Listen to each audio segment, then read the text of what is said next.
मित्रांनो नमस्कार, मी करण आपलं सगळ्यांचं माझ्या चॅनलवर स्वागत आहे. मित्रांनो आजचा हा व्हिडिओ माझ्यासाठी आणि तुमच्या सगळ्यांसाठी अत्यंत महत्त्वाचा आहे आणि मी सगळ्यांना रिक्वेस्ट करतोय की जेवढा होईल तेवढा हा व्हिडिओ आपल्या फॅमिली ग्रुप्समध्ये फ्रेंड ग्रुप्समध्ये शेअर करा.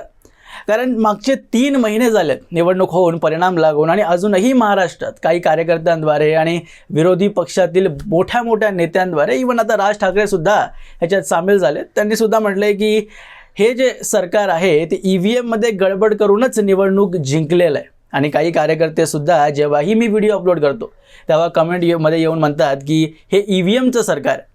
मग त्यांच्यासाठीच हा व्हिडिओ आहे आणि या व्हिडिओमध्ये मी तुम्हाला एकदम डिटेलमध्ये समजवणार आहे की EVM का हॅक होऊ शकत नाही. तर EVMवर ना मित्रांनो 2 प्रकारचे मुख्यतः आरोप लागतात. एक तर त्याला लांबून किंवा सॉफ्टवेअर त्याचा हॅक केला जातो अशा प्रकारचा एक पहिला आरोप लागतो. तर त्या सगळ्यांसाठी मी सांगू इच्छितो की EVM ही जी मशीन आहे ती एक स्टँड अलोन मशीन आहे. म्हणजे ह्याच्यात नाही एक काही प्रकारचा वायफाय आहे, नाही ब्लूटूथ आहे, नाही इंटरनेट आहे आणि नाही कुठली EVM जी आहे ती कुठल्याही प्रकारची रेडिओ फ्रिक्वेन्सी पकडू शकते. म्हणजे तुम्हाला अजून एक साधा एक्झाम्पल देऊन मी तुम्हाला समजवतो. तुमचा जो बटनवाला फोन असतो ना त्यात नोकियाचा पकडा एक जुना मॉडेल, त्यात फक्त ब्लूटूथ सर्व्हिस होती, त्यात ना वायफाय होती ना लोकेशन होती आणि नाही तुम्ही कुठले एक्स्ट्रा ॲप्स त्याच्यात इन्स्टॉल करू शकत असता. त्यामुळं तुम्ही मोस्ट ऑफ द मूव्हीजमध्ये बघितलं असेल की जेव्हाही क्रिमिनल्स वगैरे असतात किंवा आतंकवादी वगैरे येतात ना ते बटनवाला फोन वापरतात. ते का माहिती आहे? कारण की त्यांचा डेटा कोणीही खास करून पोलीस त्या मोबाईलला हॅक करू शकत नाही किंवा सहजा लांब बसून त्या मोबाईलला हॅक करता येत नाही. आणि आपला आजचा जो स्मार्टफोन आहे त्यात आपण दुनियाभरचे ॲप्स इन्स्टॉल करतो. ते ॲप्स आपल्याला न सांगता ब्लूटूथद्वारे वायफाय स्पेसिफिकली आणि इंटरनेट सर्व्हिसेसद्वारे आणि लोकेशन वगैरे त्याद्वारे आपला डेटा, आपले कॉन्टॅक्ट डिटेल्स आणि तुमचे फोटोज वगैरेसुद्धा तुम्हाला न कळत चोरी करत असतात. कसं आहे, तुम्ही जेव्हा ॲप इन्स्टॉल करता तुम्ही त्याला डायरेक्टली ऑल परमिशन्स करून टाकता आणि मग त्याला तुम्ही परमिशन दिलेली आहे तर ते ॲप तुम्हाला न सांगता तुमचा डेटा चोरी करतात. पण EVMला अशा हॅक करण्यासाठी असा कुठलाही मार्गच नाही आहे ना. ना ब्लूटूथ आहे, ना वायफाय आहे, ना रेडिओ फ्रिक्वेन्सी तो पकडू शकतो. मग कुठलाही हॅकर त्या EVM मशीनमध्ये कसा घुसणार आणि त्याला हॅक कसं करणार हा साधा प्रश्न आहे. आणि जर कोणाकडे याचं उत्तर असेल तर कमेंट बॉक्समध्ये जरूर मला सांगा. आणि दुसरा आरोप जो EVMवर लागतो तो हा की चला ठीक आहे, सॉफ्टवेअर हॅकिंग होऊ शकत नाही, लांब बसून त्याला हॅक केलं जाऊ शकत नाही, तर त्याला फिजिकली तर हॅक म्हणजे डॅमेज करून किंवा त्याची चिपमध्ये गडबड करून तर त्याला हॅक केलं जाऊ शकतं. म्हणजे केजरीवालने एक जुना आरोप लावला होता फार पूर्वी 2017च्या आसपास. त्यांनी म्हटलं होतं की कुठलाही बटन दाबा. कपिल सिब्बलने सुद्धा म्हटलेलं होतं की कुठलाही बटन दाबा, कुठल्याही पक्षाच्या चिन्हासमोरलं तुम्ही बटन दाबा ते मत जातं BJPलाच.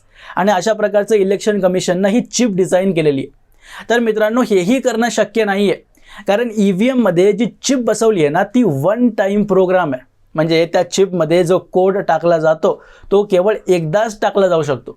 आणि आता जो लेटेस्ट मॉडेल आहे EVMचा त्यात तर जर तुम्ही केवळ छोटीशी छेडछाड जरी करण्याची EVMसोबत प्रयत्न केला तर ते EVM मशीन जागच्या जागीच डेड होते. म्हणून त्यामुळे चिपसोबत छेडछाड करणं, त्याला काहीतरी टॅम्परिंग करणं हे EVMसोबत शक्य नाही आहे. इवन जर काही लोक म्हणतील की वेअरहाऊसमध्ये जर मशीनला जेव्हा ठेवतात तेव्हा इलेक्शन कमिशनचे काही ऑफिसर्सच त्यासोबत छेडछाणी करतात, त्याची काही प्रोग्रामिंग करतात, तर त्यांना मी सांगू इच्छितो की ज्या वेअरहाऊसमध्ये अनेक EVM ठेवले जातात त्यातला कुठला EVM कुठल्या बूथवर जाणार हे शेवटपर्यंत कुठल्याही ऑफिसरला माहिती नसतं. जेव्हा कम्प्युटरवर एक रँडम सॉफ्टवेअर आहे इलेक्शन कमिशनचं त्याच्यावर ते लोक डिसाईड करतात की या बूथवर हा EVM जाणार आहे.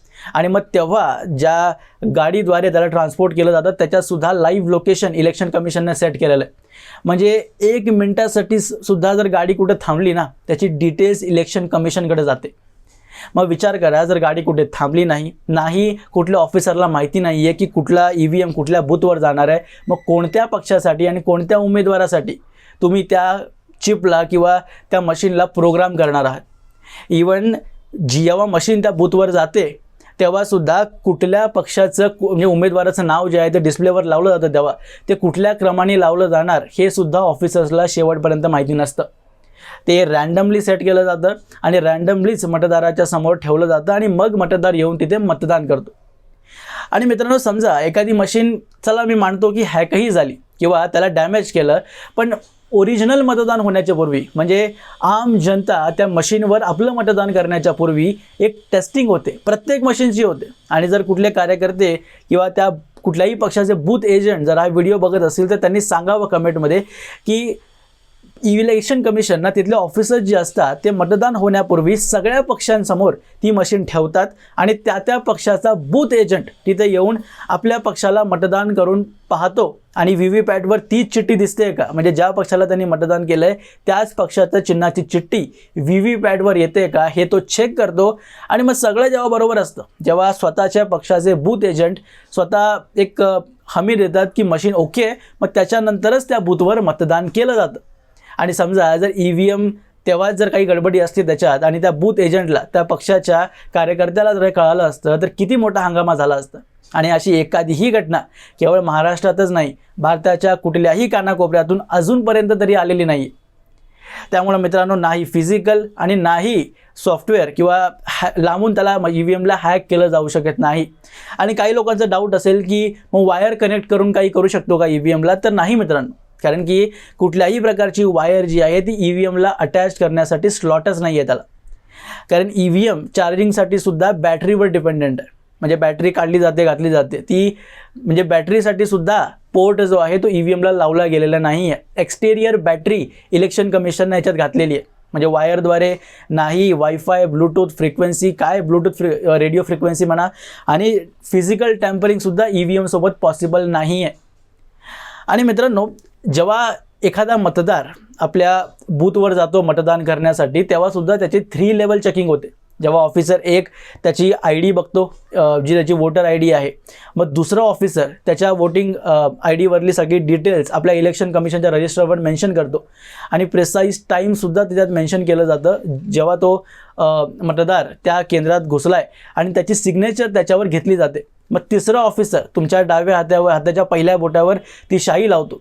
मग तुम्ही जाता ऑफिसर चौथ्यापाशी, त्याला स्लिप दाखवतात ती, आणि मग तो स्लिप घेऊन आपल्या समोर जी मशीन ठेवलेली असते, ऑफिसर 4 म्हणजे ऑफिसर 4च्या समोर एक मशीन ठेवलेली असते, त्याला आपलं कंट्रोल युनिट म्हणतात.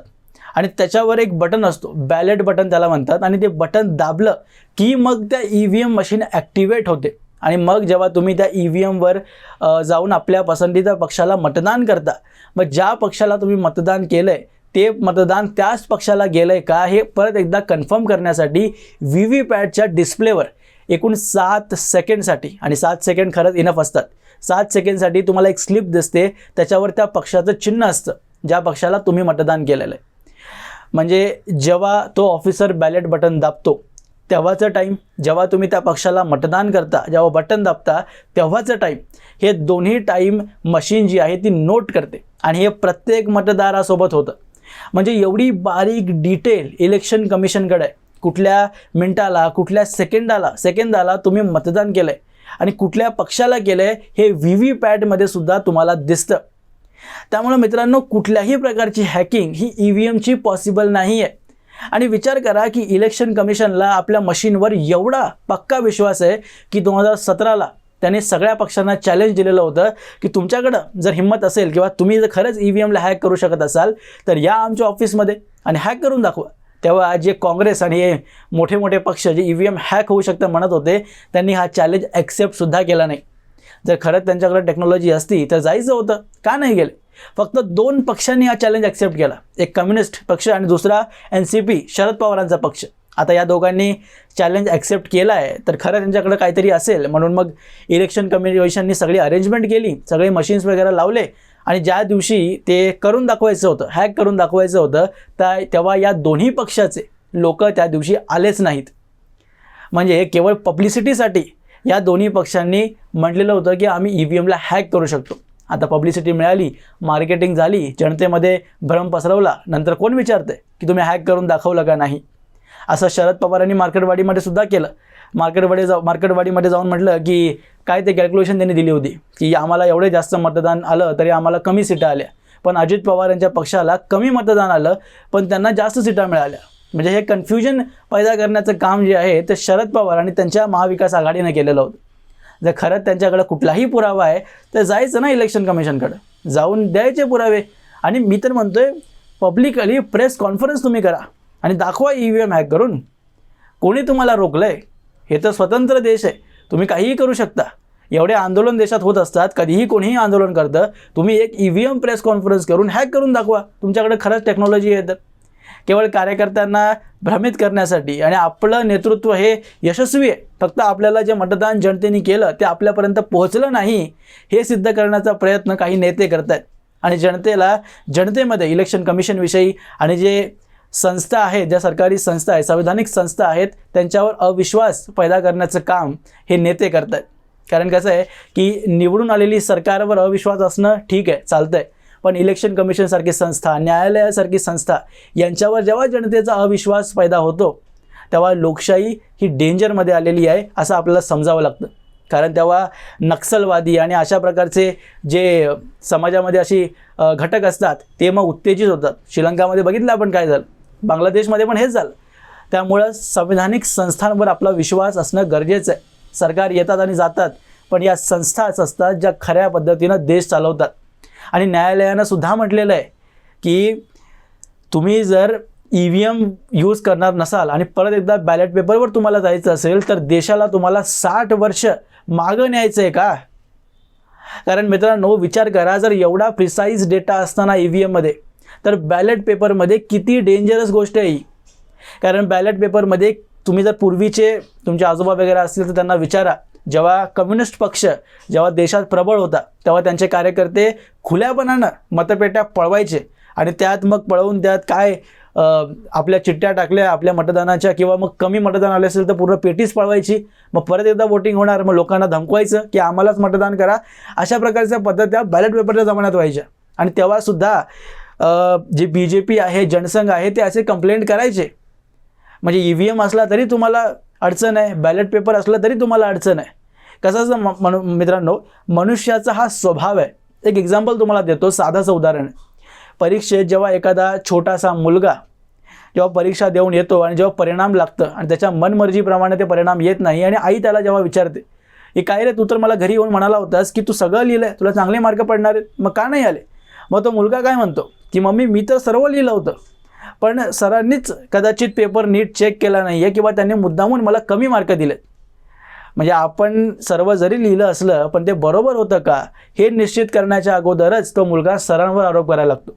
असंच काहीसं या नेत्यांचं झालेलं आहे की आपण नेतृत्व देण्यात यशस्वी ठरलो आणि आपण जे नेतृत्व दिलं नाही आणि आपल्या पक्षाला जे अपयश आलं आहे त्याचं जे आरोप आहे ते इलेक्शन कमिशनवर लादायचं.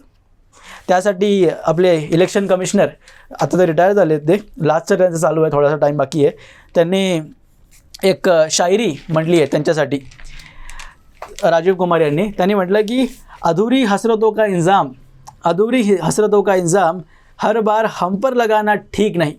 ठीक है, वफा खुद से नहीं होती, खता EVM की कहते हो. म्हणजे जेवढं काही मी समजावलं ते 4 लाईनीत आपले राजीव कुमार यांनी तुम्हाला सांगितलेलं आहे. आता व्हिडिओ आवडला असेल तर व्हिडिओ लाईक करा आणि अजूनही जर कोणाला समजलं नसेल की EVM का हॅक होऊ शकत नाही तर मला माफ करा. एवढ्या सोप्या भाषेपेक्षा अजून सोपं करून मला समजवणं तरी शक्य नाही आहे. आणि व्हिडिओला शेअर करा जर तुम्हाला आवडला असेल तर, आणि चॅनलला सबस्क्राईब करा असेच माहितीपूर्ण व्हिडिओज पाहण्यासाठी. भेटूया पुढच्या व्हिडिओमध्ये, तोपर्यंत जय हिंद.